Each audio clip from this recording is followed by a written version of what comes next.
López Obrador le marcó una pauta a todos los políticos que van a venir detrás de él. Y esa es, ¿quieres gobernar México? Recórrelo. ¿Quieres gobernar México? Conócelo. ¿Quieres gobernar a 130 millones de personas? Acércate a ellas en las calles, acércate a ellas en las plazas. No le creemos a Ricardo Anaya porque la mitad de lo que hace es falsa. No le creemos a Ricardo Anaya porque sabemos que en realidad no está conociendo a la gente, está haciendo infomerciales. Es un poco, le llamo yo, y con todo respeto, le llamo yo el Laura Bozzo de la política. Ricardo Anaya pertenece a esa camarilla de políticos que no conoce México, pero conoce muy bien las tranzas que se hacen con el poder público. La oposición mexicana no está entendiendo lo que está pasando en el país. No está entendiendo y no ha entendido todavía, después de 2 años y medio de que comenzó este gobierno prácticamente, no ha entendido de qué va el cambio, no ha entendido de qué va la cuarta transformación. Esta decisión que a mí me pareció verdaderamente abominable, unirse PRI, PAN y PRD en una sola candidatura, Sí, en una claro. sola alianza, significa la confirmación de que durante los últimos 40 años nos mintieron, nos saquearon y nos robaron exactamente los mismos, que solo cambiaban de color. Cuando reaparece un hombre como Diego Fernández de Ceballos, un abogado de 80 años, que fue durante mucho tiempo beneficiario de los contactos con el poder y que durante muchos años ejerció el poder no solo político, sino económico, a su favor y ante sus clientes, pasando por encima incluso de la legalidad, pues te das cuenta que no han entendido nada. Soy un crítico verdaderamente férreo de Claudio Xicoténcatl González y de todo lo que representa. Se llevó entre las patas, vamos a ser honestos, a los periodistas que trabajan con él y para él, a los activistas que trabajan con él y para él, y a toda esta camada de políticos, muchos de ellos ávidos de dinero más que de espacios, que están atrás de él a su sombra.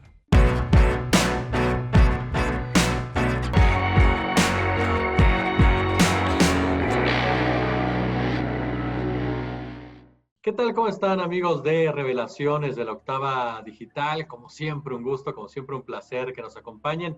Esta noche vamos a platicar precisamente sobre las estrategias que han seguido diversos actores políticos de nuestro país rumbo a las elecciones del 2021, 2024. ¿Qué esconden detrás de estas acciones? ¿Cuál ha sido el papel de los medios, de las narrativas? ¿Qué pasa con los poderes fácticos que están buscando, por supuesto, golpetear de manera suave a la actual administración federal?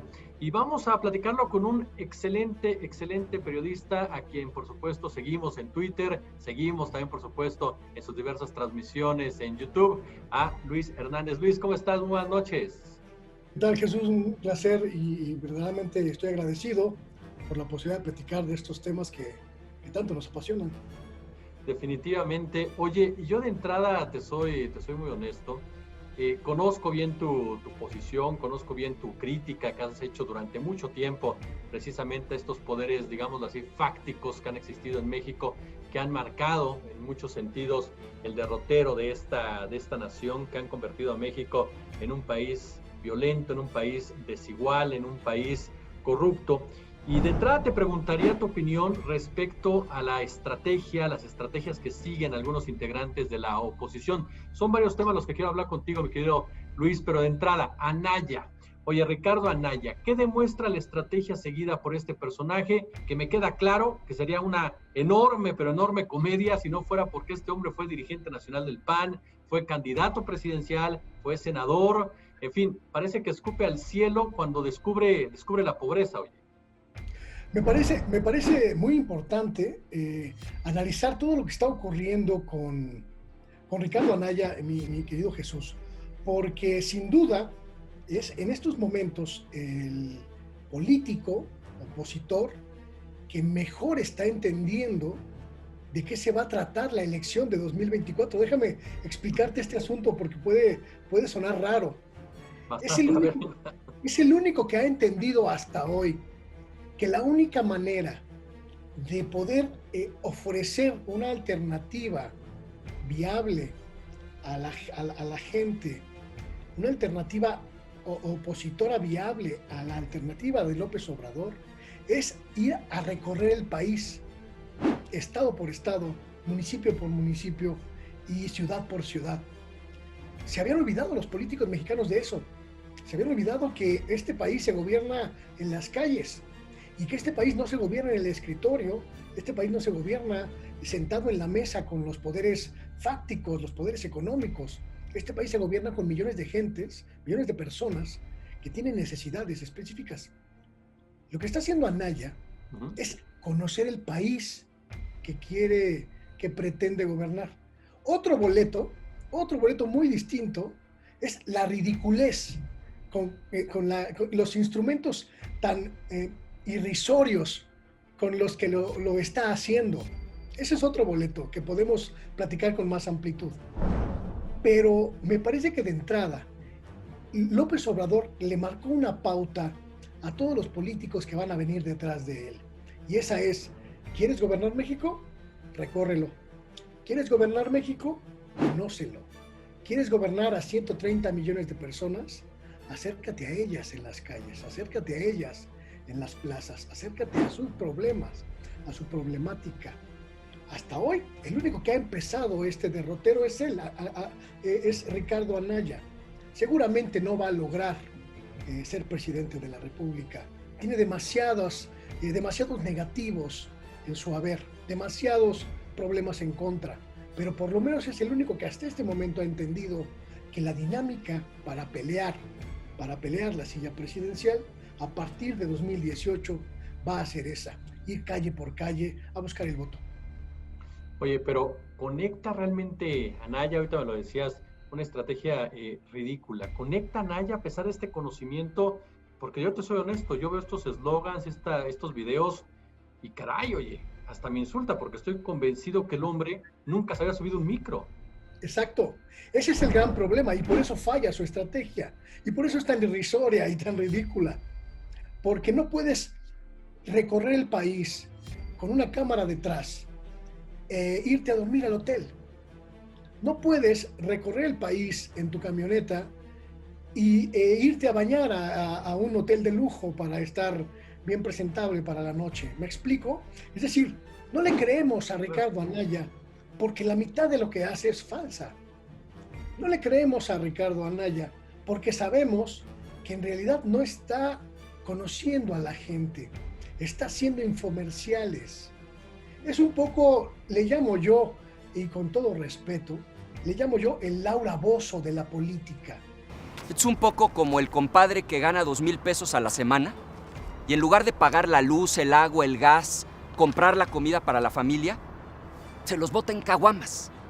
Que se inventa personajes, se inventa historias, se inventa pobres, se inventa escenas para hacernos creer que está pateando el país, conociendo metro a metro la problemática nacional. Luego Yadi toma el metro de Santa Marta a Pantitlán, luego de Pantitlán a Valderas, luego de Valderas a 18 de marzo por la línea 3, de ahí a Lindavista por la línea 6 y a correrle para no dejar ir el vagón y evitar que le pongan retardo. Y en realidad no lo está haciendo.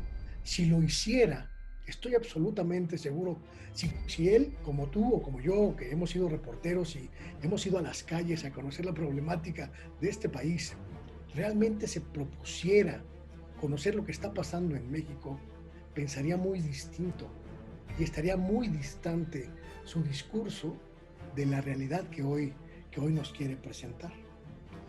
Ricardo Anaya, Luis, junto con otros personajes de la política mexicana, son políticos turistas. Nos podemos definir como políticos turistas que están ahora sí que de paso en este país, que no lo conocen. Yo creo que sí. Y te voy a decir por qué.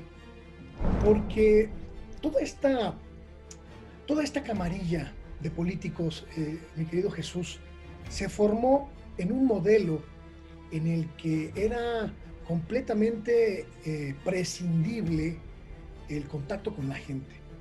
Era completamente innecesario, no les pedían haber recorrido las calles para ocupar un puesto de elección popular o un puesto político en el gobierno. Bastaba con que fueran obedientes al sistema, bastaba con que fueran dóciles y aceptaran que aceptaran el estado de las cosas tal como estaba establecido. Para el sistema neoliberal, este sistema que durante 40 años pues prevaleció en México, mi querido Jesús, los políticos se convirtieron en una moneda de cambio en la que entre menos congruencia, menos conocimiento profundo de la realidad nacional, menos compromiso social tuvieran, eran más efectivos y más útiles al régimen. Ricardo Anaya pertenece a esa camarilla de políticos que no conoce México, pero conoce muy bien las tranzas que se hacen con el poder público. Y eso, por supuesto, la gente no lo puede olvidar. A eso iba también, mi querido Luis, la desmemoria.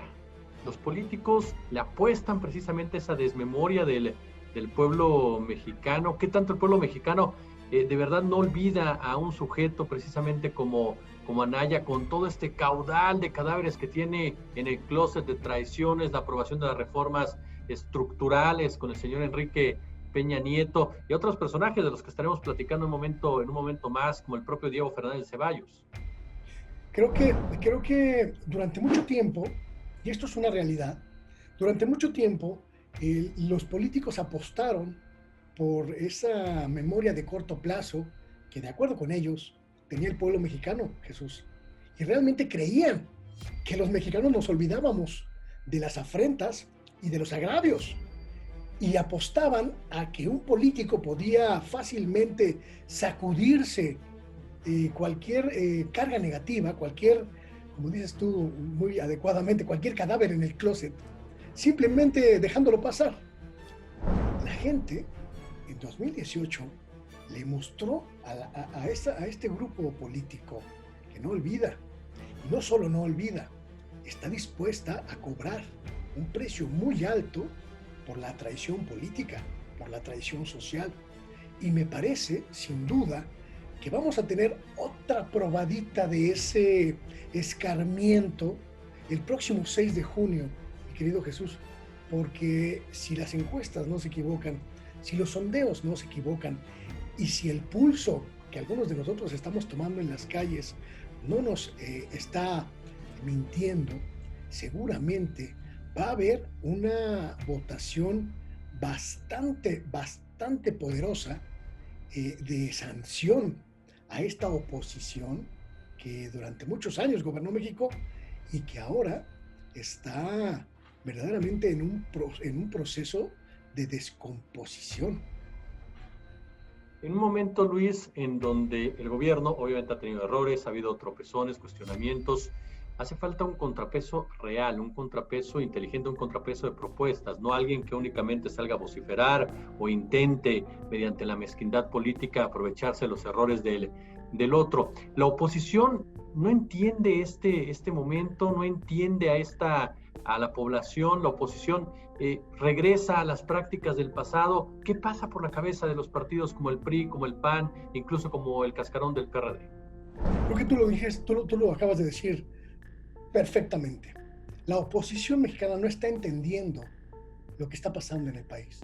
No está entendiendo y no ha entendido todavía, después de 2 años y medio de que comenzó este gobierno prácticamente, no ha entendido de qué va el cambio, no ha entendido de qué va la cuarta transformación y no ha entendido este cambio de régimen, que es una cosa completamente insólita, completamente sin precedentes, pero que además a ellos y a ellas, a los partidos opositores, les está cobrando una factura altísima.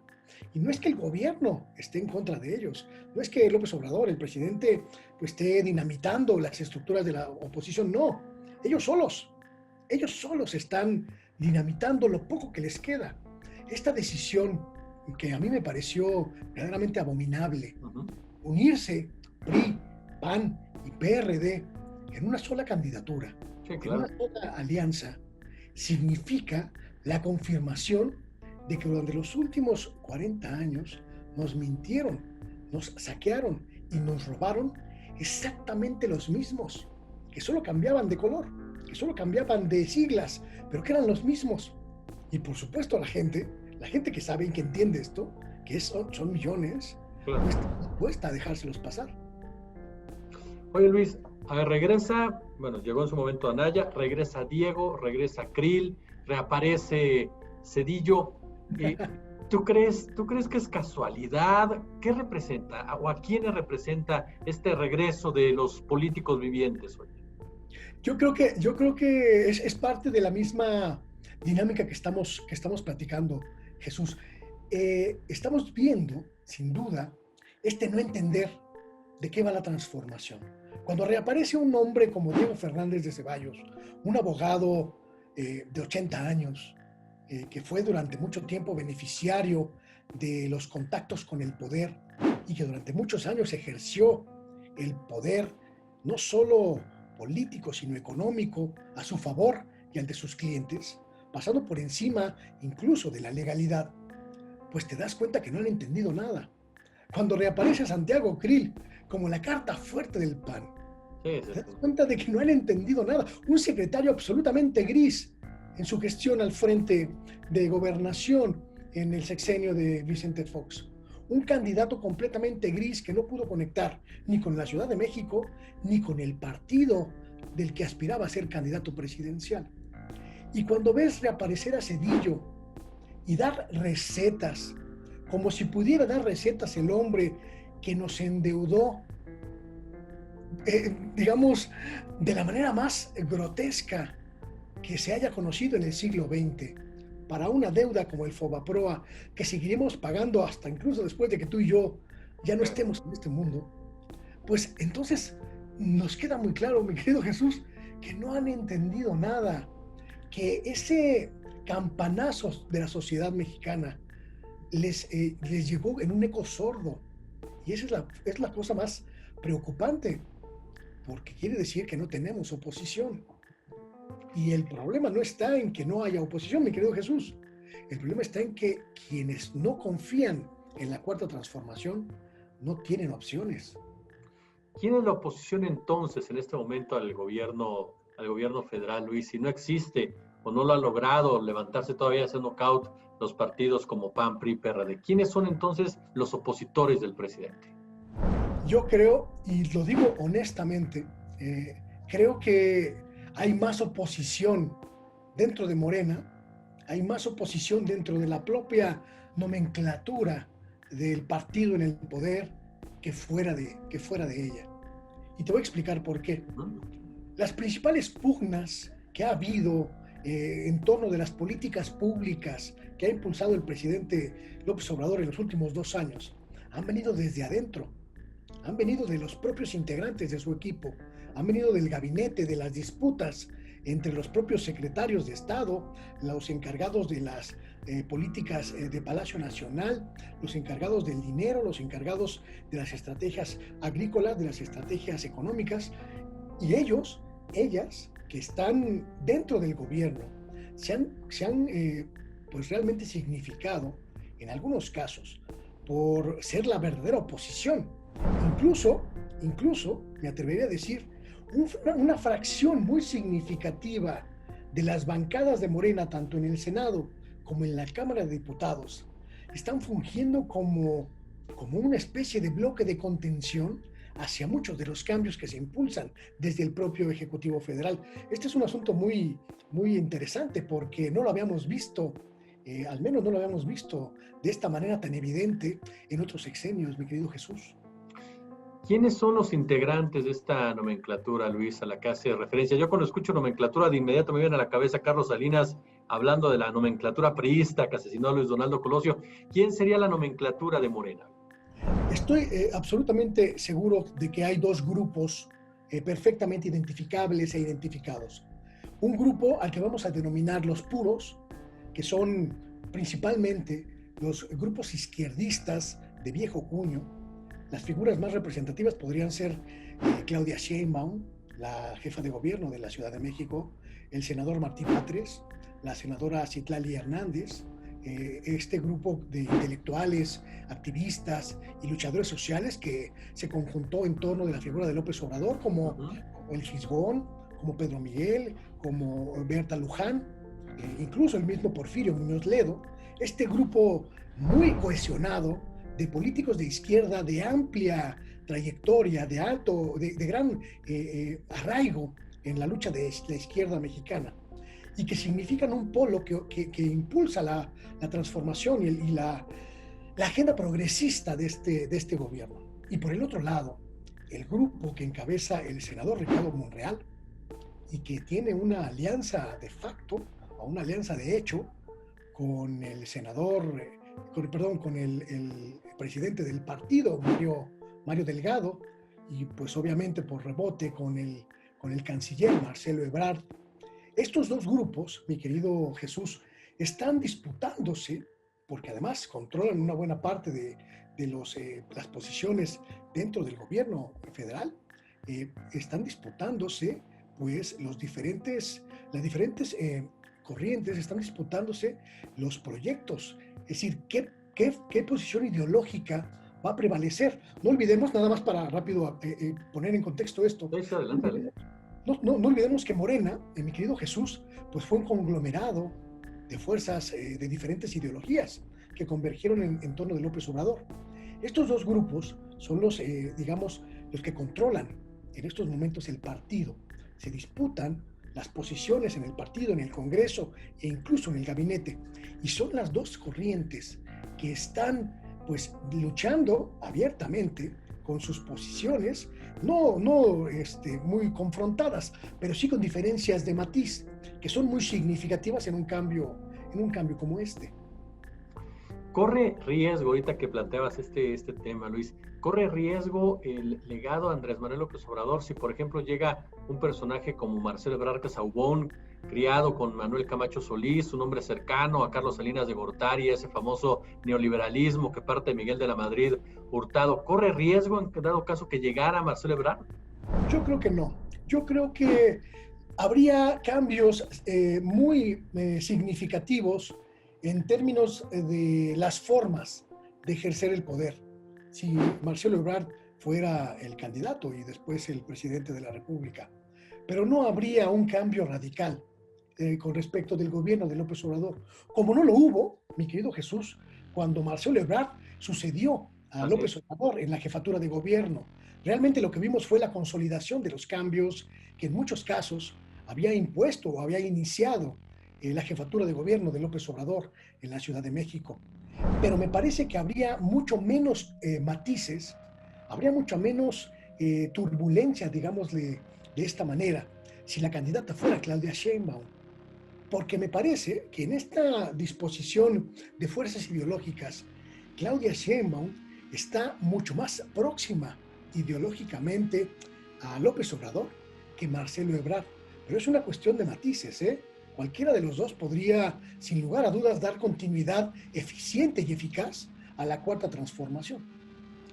Oye, Luis, retomando este asunto de la oposición, dejando de lado, por ejemplo, a los partidos, yéndonos al poder fáctico, que es la política económica, que durante mucho tiempo, y lo sabemos muy bien, ha empobrecido a este país, recordando a Enrique Peña Nieto, ha jodido a este país.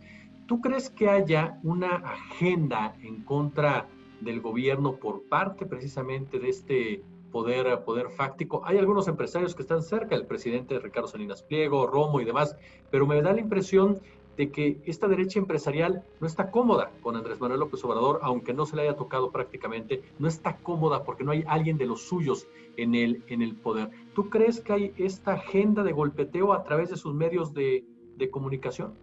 Sin lugar a dudas hay una pugna abierta, explícita y además radical, cruenta, entre el poder político que representa el presidente López Obrador y el poder económico que representan pues un sector muy connotado de empresarios pues identificados con la Coparmex, por ejemplo, con el círculo de amistades de Claudio Xicoténcatl González, este grupo económico que ha sido desplazado por completo, que no tiene acceso a las puertas de Palacio Nacional, porque hay otro sector empresarial, también muy amplio y muy numeroso, mi querido Jesús, que está trabajando con el presidente López Obrador. Y me refiero, por supuesto, al Consejo Mexicano de Hombres de Negocios, me refiero al Consejo Coordinador Empresarial, que no solo no rompieron con el presidente López Obrador, sino que han podido colarse a esta nueva dinámica en la que hay una cosa que es evidente. El presidente de la República lo prometió en campaña y lo ha cumplido: separar el poder político del poder económico. Y eso es, sin duda, una de las grandes aportaciones de este gobierno. El hecho de que los empresarios, independientemente de su signo, de su filiación o de su posición de poder económico, pues ya no incide en la política pública del país. Es evidente esto.